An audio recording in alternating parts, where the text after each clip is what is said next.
currently sitting on a really cold tile floor because it's the only place I could prop my phone up.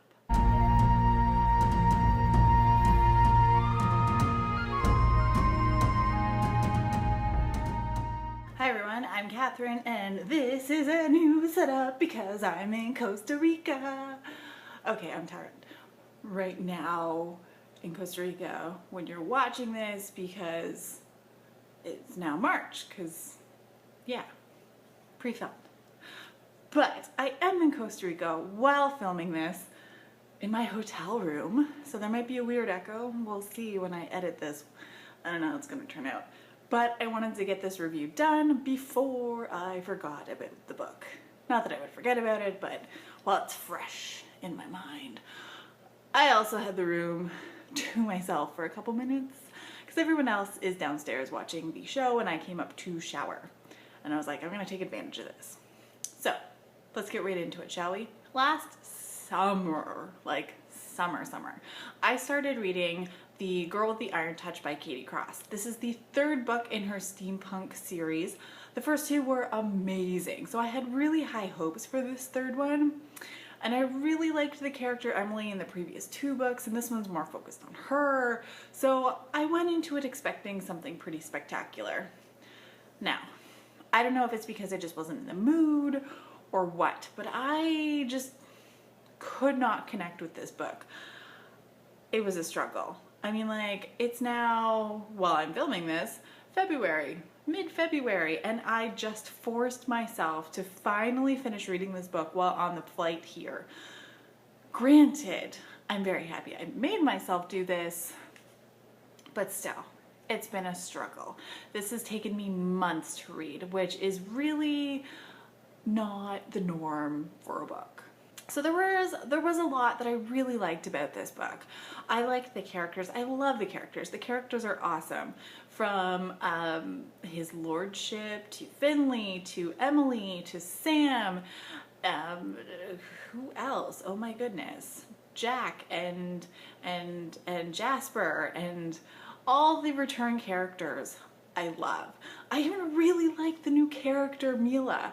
I think she's awesome. I think there's a lot of potential with that character, which I have a feeling is going to be portrayed more in the next book, which seems to be more about her.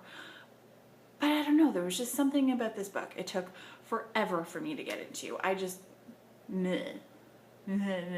However, when I did finally sit down and finish reading the last half of the book that I had left while on the plane, it really started to pick up. And I don't know if it's just that the beginning was really slow or what, but finally the momentum was really starting to build toward the climax, and then the climax happens.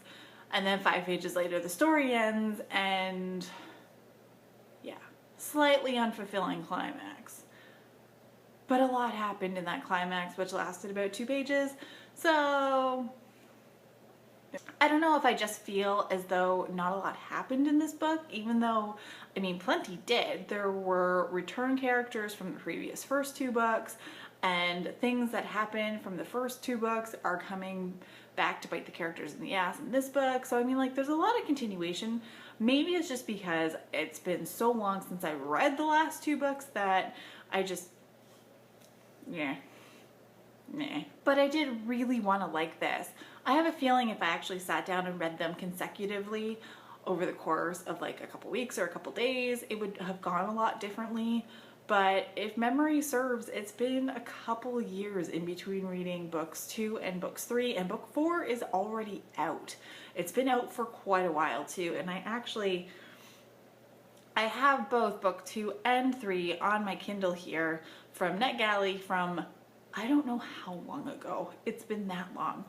God bless the Kindle and the fact that the NetGalley ebooks never expire, and neither does the Edelweiss ones.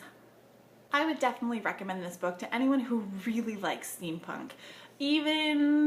Well, no, definitely read the first books first, because a lot happens that you need to know the precursor for. But at the same time, I mean, if you're the type of person that can really go into a book and either have the previous books in the series spoiled for them, or you really don't care and you can just pick it up and kind of figure it out as you go, definitely start with this book. I really suggest starting with the first one. I'm just saying. Also, really go into reading this if you really loved the first 2 books. I loved the first 2 books. I felt as though I gave this one an unfair advantage, and it just, nah. But anyway, that's it for me. A nice, short, sweet review, which by the time you're actually watching it, I'm gonna be at home in the cold without a sunburn. So I mean, like, that's a bonus. But Costa Rica is beautiful. Happy reading, everybody.